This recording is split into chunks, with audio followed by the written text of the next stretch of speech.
आप देख रहे हैं यूट्यूब चैनल मैथ मतलब मस्ती। इस चैनल पर आज बिहार एसएससी इंटर लेवल के लिए एक प्रैक्टिस सेट को देखेंगे। यह प्रैक्टिस सेट जो है रुक्मणी प्रकाशन का है और इसमें आज सेट नंबर 9वां देखेंगे। इसके पहले का 8 सेट जो है इस चैनल पर कंप्लीट किया जा चुका है। आप अगर अभी तक उसको नहीं देखे हैं तो उसको देख लीजिए और उसके बाद सेट नंबर 9 में आप आगे बढ़िए। तो इस वीडियो में आज केवल हम लोग जीके और जीएस वाले प्रश्न को देखेंगे और बाकी जो प्रश्न है मैथ और रीजनिंग का, तो उसके लिए अलग से वीडियो इस चैनल पर ही बनाया जा रहा है, तो आप उससे भी जाकर के जुड़ सकते हैं। लेकिन अभी इस वीडियो में हम लोग केवल जीके और जीएस वाले प्रश्न को देखेंगे और आपको इसमें ज्ञात होगा कि इसमें कुल प्रश्नों की संख्या 150 है, जिसमें जीके और जीएस वाले प्रश्नों की संख्या 75 है और मैथ और रीजनिंग वाले प्रश्नों की संख्या भी 75 है। तो चलिए शुरू करते हैं आज का पहला प्रश्न। सेट नंबर कौन सा है? ये सेट नंबर है 9वां। देखिए इसका पहला प्रश्न क्या है। पहला प्रश्न कह रहा है कि भारतीय संविधान के किस अनुच्छेद में यह प्रावधान किया गया है कि राष्ट्रपति की सहायता करना उसे सलाह देने के लिए प्रधानमंत्री की अध्यक्षता वाली एक मंत्रिपरिषद होगी, जिसकी सलाह के अनुसार राष्ट्रपति अपने कार्यों का निर्वहन करेंगे। तो यह किस अनुच्छेद में कहा गया है? तो ऐसा कहा गया अनुच्छेद 74 के 1 में। अनुच्छेद कितना? 74 के 1। तो ऑप्शन नंबर सी इसका सही उत्तर है। अब आइए 2 में 14 वर्ष से कम उम्र के बच्चों को जोखिम भरे काम पर न लगाना किस अधिकार के प्रति संरक्षण है? तो किस अधिकार के प्रति है? शोषण के विरुद्ध अधिकार। किसके प्रति अधिकार? शोषण के विरुद्ध अधिकार। तो ऑप्शन नंबर ए इसका सही है। अब आइए 3 में लोकतांत्रिक पूंजीवाद सर्वविश्व योजना से प्रभावित रहा, यह किस देश से प्रभावित है? तो यह अमेरिका से प्रभावित है। किससे? अमेरिका से। तो ऑप्शन नंबर 3 में ए उसका सही उत्तर होगा। अब आइए 4 में पंचायती राज की अन्य संस्थाओं की तरह ग्राम पंचायत के लिए भी अनुदान का प्रावधान कौन संस्था करता है? तो कौन संस्था करता है? राज्य वित्त आयोग करता है। कौन सा? राज्य वित्त आयोग। तो ऑप्शन नंबर बी सही उत्तर है। अब आइए 5 में किस पंचवर्षीय योजना के दौरान आपातकाल लाया गया था? नए चुनाव हुए थे और जनता पार्टी चुनी गई थी। तो किस योजना के दौरान ऐसा हुआ था? तो 5वीं पंचवर्षीय योजना। कौन सी पंचवर्षीय योजना? 5वीं। तो ऑप्शन नंबर सी सही होगा। अब आइए 6 में किस महिला को भारतीय क्रांतिकारी की माता कहा जाता है? मैडम भिखाजी कामा को। तो ऑप्शन नंबर ए सही है, मैडम भिखाजी कामा। क्वेश्चन नंबर 7 है राज्यसभा के सभापति कौन होते हैं? तो राज्यसभा के सभापति होते हैं उपराष्ट्रपति। तो ऑप्शन नंबर बी सही होगा। अब आइए 8 में क्वेश्चन नंबर 8 है भारत में मानव अधिकार सुरक्षा अधिनियम कब से लागू किया गया है? तो लागू किया गया 1993 से। तो ऑप्शन नंबर सी सही है। क्वेश्चन नंबर 9 है आर्थिक दृष्टि से एक पिछड़े देश की विशेषता नहीं है। कौन सी विशेषता नहीं है? कि वह प्राथमिक क्षेत्र में निम्न श्रम अनुपात, यह क्या है? पिछड़े देश की एक विशेषता नहीं है। तो ऑप्शन नंबर डी सही है। क्वेश्चन नंबर 10 है बांग्लादेश की आधिकारिक भाषा क्या है? तो बांग्लादेश की आधिकारिक भाषा है बांग्ला। कौन सा भाषा है? बांग्ला। तो ऑप्शन नंबर डी सही होगा। अब आइए 11 में कह रहा है कि पंचायत समिति के सदस्य, अब ऑप्शन के अनुसार अगर देखा जाए तो प्रत्यक्ष रूप से जनता द्वारा चुने जाते हैं। ये इसमें क्या है? सही है। क्वेश्चन नंबर 12 में आइए भारत में प्याज उत्पादन में सबसे आगे राज्य कौन सा है? महाराष्ट्र है। तो ऑप्शन नंबर ए सही होगा। अब 13 में आइए हड़प्पा संस्कृति का एक अन्य नाम क्या था? उसका एक अन्य नाम क्या है? तो उसका अन्य नाम है कांस्ययुगीन सभ्यता। तो ऑप्शन नंबर डी सही होगा। अब आइए 14 में बौद्ध काल का प्रसिद्ध केंद्र कौन सा स्थान है? तो कौन सा स्थान है? अमरावती। तो ऑप्शन नंबर बी इसका सही उत्तर है अमरावती। अब आते हैं क्वेश्चन नंबर 15 में, महरौली अभिलेख से किस सम्राट के संबंध में जानकारी मिला है? तो किस सम्राट के संबंध में मिला है? चंद्रगुप्त द्वितीय के संबंध में। तो ऑप्शन नंबर सी इसका सही उत्तर है। क्वेश्चन नंबर 16 है, वेदांत शब्द का प्रयोग किसके लिए किया गया है? तो किसके लिए किया गया है? उपनिषदों के लिए। तो ऑप्शन नंबर सी इसका सही उत्तर है, उपनिषद के लिए। 16 के बाद 17 में आइए, प्रतिवर्ष अंतर्राष्ट्रीय साक्षरता दिवस कब मनाया जाता है? तो कब मनाया जाता है? यह मनाया जाता है 8 सितंबर को। कब? 8 सितंबर को। तो ऑप्शन नंबर ए इसका सही उत्तर है। अब आइए 18 में, निम्नलिखित में कौन सा कथन सही है? तो इसमें कौन सा कथन सही है? तो इसमें केवल ऑप्शन सी वाला सही है कि ऊंचाई महत्वपूर्ण नहीं है कॉफी के लिए, कि छाया का फैक्टर महत्वपूर्ण है। ऊंचाई महत्वपूर्ण नहीं है किसके लिए? कॉफी के लिए। क्या महत्वपूर्ण है? छाया का फैक्टर, यानी छाया। अब 19 में, गन्ना की फसल लगभग कितने समय में तैयार हो जाती है? तो गन्ना की फसल लगभग कितना समय लेता है? लगभग 12 महीना। कितना महीना? लगभग 12 महीना। तो ऑप्शन नंबर डी सही होगा। अब आइए 20 में, निम्नलिखित में से कौन सी फसल रबी की नहीं है? तो इसमें देखिए कौन सा फसल जो है रबी का नहीं है। तो मक्का रबी का फसल नहीं है, बाकी सब रबी का फसल है। क्वेश्चन नंबर 21 में आइए, भारत का अंतिम महान राजपूत शासक कौन था? तो कौन सा था अंतिम महान राजपूत शासक? पृथ्वीराज चौहान तृतीय। तो ऑप्शन नंबर सी सही है, पृथ्वीराज चौहान तृतीय।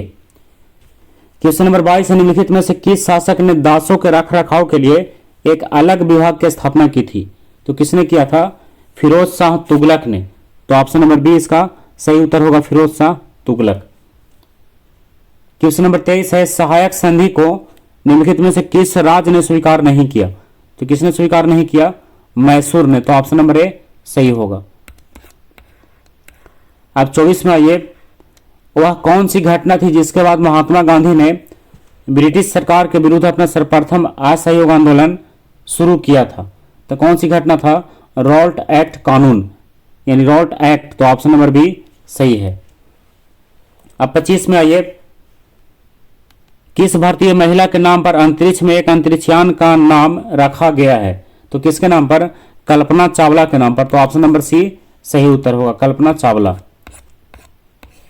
क्वेश्चन नंबर 26 है, चंद्रयान 3 को सफल लैंडिंग के साथ भारत चंद्रमा पर सॉफ्ट लैंडिंग करने वाला चौथा देश बन गया। तो इसका सफल लैंडिंग कब किया गया था?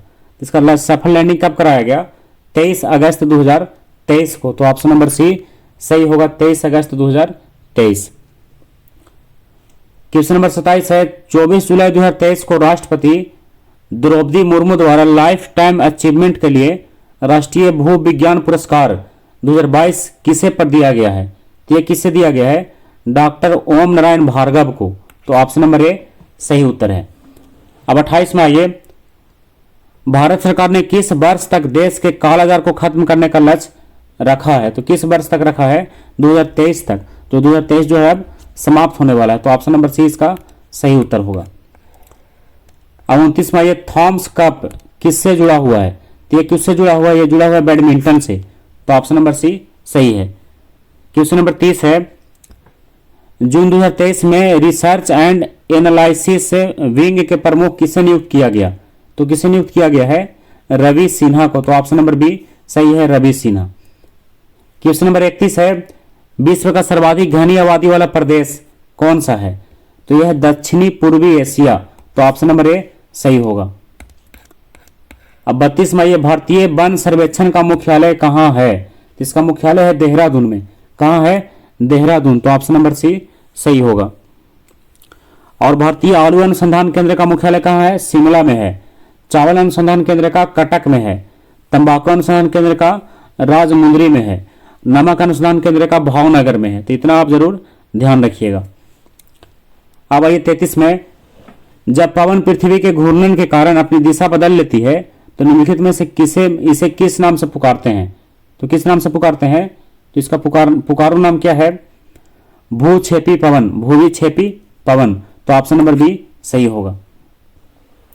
अब आइए 34 में, भूमध्य रेखा पर 1 डिग्री अक्षांश की दूरी कितना होता है? लगभग 111 किलोमीटर। तो ऑप्शन नंबर सी सही है 111। 35 में है, ये बुक का नाम है, किताब का नाम है कि प्लानिंग एंड द पुअर। पुस्तक के लेखक कौन है, क्या नाम है, फिर से मिला लीजिए इसको, प्लानिंग एंड द पुअर, इसके लेखक कौन है, तो इसके लेखक हैं B.S. मिन्हास। तो ऑप्शन नंबर सी सही है, V.S. मिन्हास। अब 36 में आइए, विश्व बैंक जिसे अंतर्राष्ट्रीय पुनर्निर्माण का विकास बैंक भी कहा जाता है, इसका मुख्यालय कहाँ है, यानी विश्व बैंक का मुख्यालय कहाँ है, तो कहाँ है विश्व बैंक का मुख्यालय, वाशिंगटन में है। कहाँ, वाशिंगटन DC में। क्वेश्चन नंबर 37 है, 24 अगस्त 2023 को शतरंज विश्व कप के फाइनल में भारत के रामेश बाबू प्रज्ञानंद को किस देश के खिलाड़ी द्वारा पराजित कर दिया गया, तो किस देश के खिलाड़ी द्वारा, नॉर्वे खिलाड़ी द्वारा। तो ऑप्शन नंबर ए सही उत्तर है। अब 38 में आइए, 11 से 12 जनवरी 2023 के बीच विधानसभाओं के अध्यक्ष का अखिल भारतीय सम्मेलन का आयोजन किस शहर में हुआ, तो किस शहर में हुआ, तो यह हुआ है जयपुर में। कहाँ, जयपुर। तो ऑप्शन नंबर ए सही होगा। अब आइए क्वेश्चन नंबर 39 में, एक पुस्तक का नाम फिर से है अजय टू योगी आदित्यनाथ। पुस्तक किसने लिखा है, तो इस पुस्तक के लेखक कौन है, शांतनु गुप्ता। कौन है, शांतनु गुप्ता। तो ऑप्शन नंबर डी सही उत्तर होगा। क्वेश्चन नंबर 40 है, शतरंज में पहली भारतीय महिला ग्रैंड मास्टर कौन है, तो उसका नाम क्या है, एस विजय लक्ष्मी। तो ऑप्शन नंबर ए सही है, एस विजय लक्ष्मी। क्वेश्चन नंबर 41 है, सूफी संप्रदाय का उद्भव कहाँ हुआ था, तो इसका उद्भव कहाँ हुआ था, तो इसका उद्भव हुआ था इस्लाम से। कहाँ नहीं पूछ रहा है किससे हुआ था, तो हुआ था किससे, इस्लाम धर्म से। तो ऑप्शन नंबर सी सही उत्तर है। अब 42 में आइए, आर्थिक दृष्टि से एक पिछड़े देश की विशेषता है, यानी पिछड़े देश का विशेषता क्या हो सकता है, तो इसमें सब है, प्रति व्यक्ति निम्न आय भी होगा, उच्च निरक्षरता भी होगा और निम्न मृत्यु दर भी होगा। तो ऑप्शन नंबर डी क्या है, सही है। अब आइए 43 में, बांसदा राष्ट्रीय उद्यान किस राज्य में है, तो ये कहाँ है, ये है गुजरात में। कहाँ है ये, गुजरात में। तो ऑप्शन नंबर बी इसका सही उत्तर है। अब 44 में आइए, किस देश का झंडा दोहरे त्रिभुज के रूप में है, तो किसका है, नेपाल का। तो ऑप्शन नंबर बी सही है, नेपाल। अब आइए 45 में, अष्टछाप की स्थापना किसके द्वारा किया गया, तो इसकी स्थापना किसके द्वारा किया गया, आचार्य विठल नाथ के द्वारा। तो ऑप्शन नंबर ए सही है, आचार्य विठल नाथ। क्वेश्चन नंबर 46 है, बिहार से उड़ीसा और झारखंड कब अलग हुआ, यानी उड़ीसा का भी बताना है और झारखंड का ही बताना है। तो उड़ीसा हुआ था 1936 में और झारखंड हुआ था 2000 में। तो 1936 और 2000। तो ऑप्शन नंबर सी सही उत्तर है। अब आइए क्वेश्चन नंबर 47 में, बिहार में 1857 की क्रांति के नेता बाबू कुंवर सिंह का देहांत कब हुआ, तो इनका देहांत कब हुआ था, 26 अप्रैल 1858 को। तो ऑप्शन नंबर सी सही होगा। अब 48 में आइए, बहावी आंदोलन का मुख्य केंद्र कहाँ था, तो इसका मुख्य केंद्र कहाँ था, पटना में था। तो ऑप्शन नंबर बी सही है, पटना। क्वेश्चन नंबर 49 है, निम्नलिखित में से कौन कर्नाटक संगीत की त्रिमूर्ति में से एक है, तो उनका नाम बताना है। तो उनका नाम क्या है, उनका नाम है त्यागराज। क्या नाम है, त्यागराज। तो ऑप्शन नंबर सी सही है, त्यागराज।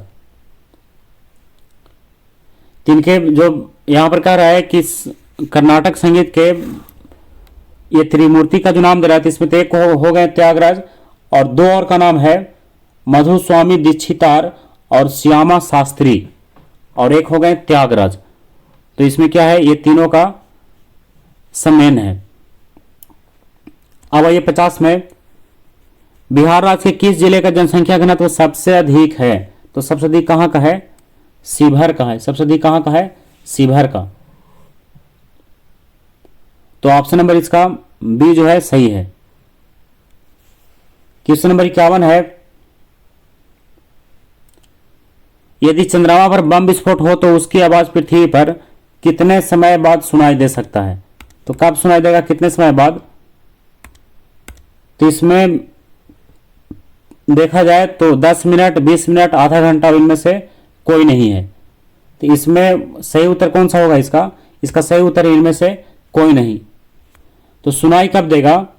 तो पृथ्वी पर इसका आवाज ही सुनाई नहीं देगा, क्योंकि चंद्रमा पर कोई वायुमंडल नहीं है, इसलिए हम वहां की आवाज को नहीं सुन सकते हैं। तो ऑप्शन नंबर डी इसका सही उत्तर है। जल की कठोरता किसके कारण होता है? तो इसका कारण क्या है? CaHCO3 इसका होल 2। तो ऑप्शन नंबर बी सही है, CaHCO3 का होल 2। अब आइए क्वेश्चन नंबर 53 में। भारतीय रक्षा मंत्रालय द्वारा इंटरनेट से जुड़े सभी कंप्यूटरों के माइक्रोसॉफ्ट ऑपरेटिंग सिस्टम को हटाकर कौन सा नया स्वदेश में विकसित विंडोज के साथ बदलने का फैसला किया गया है? तो किसको बदल करके? तो क्या है? माया। किस नाम से है वो? माया। तो ऑप्शन नंबर बी सही उत्तर है। पीतल एक मिश्र धातु है, जबकि वायु क्या है? तो वायु क्या है? वायु एक मिश्रण है। वायु क्या होगा? एक मिश्रण होगा। तो ऑप्शन नंबर बी सही होगा। अब आइए 55 में। इंसुलिन की कमी के कारण कौन सा रोग होता है? तो इंसुलिन की कमी के कारण क्या होता है? डायबिटीज होता है, जिसको चीनी कहते हैं। क्या कहते हैं उसको? चीनी कहते हैं, डायबिटीज। शुगर भी जिसको कहा जाता है। अब आइए क्वेश्चन नंबर 56 में। किस ताप पर H2O का घनत्व जो है सबसे अधिकतम होगा? तो किस ताप पर होगा? 39.2 डिग्री फ़ारेनहाइट पर, यानी ऑप्शन नंबर बी सही उत्तर है। अब 57 में आइए। निम्नलिखित में से कौन स्तनधारी नहीं है? तो मगरमच्छ क्या है? स्तनधारी नहीं है, बाकी सब इसमें स्तनधारी है। अब 58 में आइए। निम्नलिखित चुंबकीय क्षेत्रों, निम्नलिखित विद्युत चुंबकीय तरंगों में से किसकी तरंगदैर्घ्य अधिकतम होता है? तो अधिकतम किसका होगा? तो अधिकतम होगा अवरक्त किरणों का। तो ऑप्शन नंबर डी सही है, अवरक्त किरण। क्वेश्चन नंबर 59 है। अश्रु गैस का रासायनिक नाम क्या है? तो अश्रु गैस का रासायनिक नाम है अल्फा क्लोरो एसिटोफिनॉन। तो ऑप्शन नंबर ए सही है, अल्फा क्लोरो एसिटोफिनॉन। और इसका सूत्र क्या है? CCl3NO2, CCl3NO2, CCl3NO2। और नाम क्या है इसका? Alpha chloro acetophenone. यह इसका रासायनिक नाम है। अब 60 में आइए। यदि किसी लेंस का आधा भाग काले कागज से ढक दिया जाए तो उसके द्वारा उत्पन्न प्रतिबिंब कैसा होगा? तो उत्पन्न प्रतिबिंब जो है उसकी चमक कम हो जाएगा। क्या होगा उसका? उसकी चमक जो है कम हो जाएगा। तो ऑप्शन नंबर सी सही है। अब 61 में आइए। मानव नेत्र के संबंध में कौन सा कथन सही है? इसमें कौन सा कथन सही है? तो नेत्र का लेंस रेटिना पर प्रकाश केंद्रित करता है। ये क्या है? इसमें सही है कि नेत्र का लेंस जो है रेटिना पर प्रकाश को केंद्रित करता है। तो ऑप्शन नंबर ए सही होगा। अब आइए 62 में। निम्नलिखित में से किस सूचक के साथ बेकिंग सोडा का विलयन मिलाने पर हरा रंग प्राप्त होगा? तो किसके साथ? तो ये होगा चाइना रोज के साथ। किसके साथ? China rose. तो ऑप्शन नंबर डी इसका सही है, चाइना रोज के साथ। अब 62 के बाद 63 में आइए। ब्लू बेबी सिंड्रोम निम्नलिखित में से किसके कारण होता है? तो इसका कारण क्या है? मिथोमोग्लोबिन के कारण। किसके कारण? मिथोमोग्लोबिन के कारण। तो ऑप्शन नंबर डी सही है, मिथोमोग्लोबिन के कारण। अब आइए 64 में। निम्नलिखित में से कौन सा कथन गलत है? तो कह रहा है मानव शरीर में आयोडीन की कमी से एनीमिया होता है। तो ये क्या है? इसमें गलत है। आयोडीन की कमी से एनीमिया नहीं, क्या होता है? घेंघा रोग होता है। और ब्लड की कमी से क्या होता है? एनीमिया होता है, यानी आयरन की कमी से। अब आइए 65 में। साबुन को जल में घोलने पर जल के पृष्ठ तनाव पर क्या प्रभाव पड़ता है? तो जल का पृष्ठ तनाव जो है घट जाता है। तो ऑप्शन नंबर बी सही है, घट जाता है। क्वेश्चन नंबर 66 है। Mg2P2O7 में P की ऑक्सीकरण संख्या, तो इसको तो निकाला जा सकता है कि P की ऑक्सीकरण संख्या कितना है। तो आप इसको निकाल कर देखिएगा, इसका आंसर होगा कितना? 5 होगा। कितना होगा? 5। और बाकी जब इसमें विस्तार से जब चलेगा जीके और जीएस का प्रश्न और जो मैथ रीजनिंग के साथ होगा तो उसमें इस टाइप के प्रश्नों को हम जो इंपॉर्टेंट होगा उसको जरूर लेंगे। तो ये हो गया क्वेश्चन नंबर 66। अब आ जाइए क्वेश्चन नंबर 67 में। 67 में है, 67 में भी क्या न्यूमेरिकल टाइप का प्रश्न है। तो इस प्रकार के प्रश्नों को हम जीके और जीएस वाले में जब विस्तार से देखेंगे तो उसको जरूर शामिल करेंगे। तो आप इसको ध्यान में रखिएगा। इसे इसका आंसर हम बता देते हैं। इसका आंसर है कितना, इसका आंसर है 5 जूल। कितना आंसर है इसका, 5 जूल। तो ऑप्शन नंबर सी सही होगा, 5 जूल। अब आइए क्वेश्चन नंबर 68 में, एक ट्रांसफार्मर मुख्यतः बदलता है, किसको बदलता है, तो यह बदलता है वोल्टेज को, किसको, वोल्टेज को। तो ऑप्शन नंबर बी सही होगा। अब 69 में आइए, 69 में कह रहा है कि प्राकृतिक रबर किसका बहुलक है, तो किसका बहुलक है, आइसोप्रीन का। किसका है, आइसोप्रीन। तो ऑप्शन नंबर बी सही उत्तर है। अब आइए 70 में, निम्नलिखित में से कौन सा एक साधारण अस्थायी उत्तक है, तो कौन सा है, तो उसका नाम है मृदु उत्तक। क्या नाम है उसका, मृदु उत्तक, यानी अंग्रेजी में उसको कह रहा है क्या नाम है, पैरेनकाइमा। क्या नाम है, पैरेनकाइमा। तो ऑप्शन नंबर ए सही होगा। अब 71 में आइए, उच्च स्तर भाषा के स्रोत कूट को पंक्ति दर पंक्ति मशीन कूट में बदल देने वाले अनुवादक प्रोग्राम को क्या कहते हैं, तो उसको कहते हैं क्या, कंपाइलर कहते हैं। क्या कहते हैं उसको, कंपाइलर। तो ऑप्शन नंबर बी सही है, कंपाइलर। अब 72 है, यदि लाल फूल को हरे शीशे में देखा जाए तो यह कैसा दिखेगा, तो यह कैसा दिखेगा, काला दिखेगा। तो ऑप्शन नंबर इसका बी सही है, काला।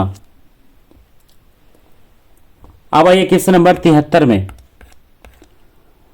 माइकलसन मोरले प्रयोग बना, आधार बना था, किस सिद्धांत का आधार बना था, तो आधार बना था किसका, ईथर परिकल्पना के पतन का। तो ऑप्शन नंबर सी सही है, ईथर परिकल्पना का पतन।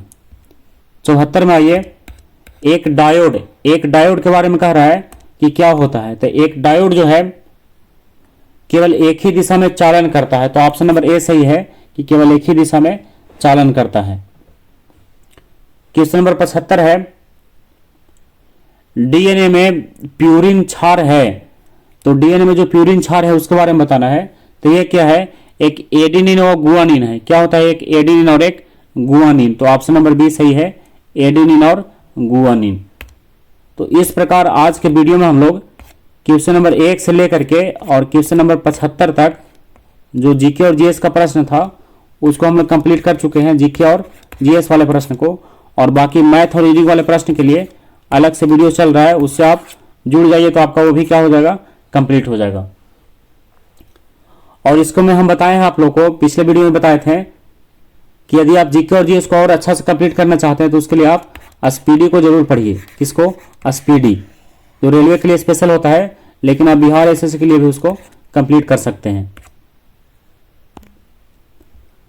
तो आज का वीडियो यहीं समाप्त करते हैं। अगला वीडियो फिर इसी का सेट नंबर 10 होगा। तब तक के लिए बाय।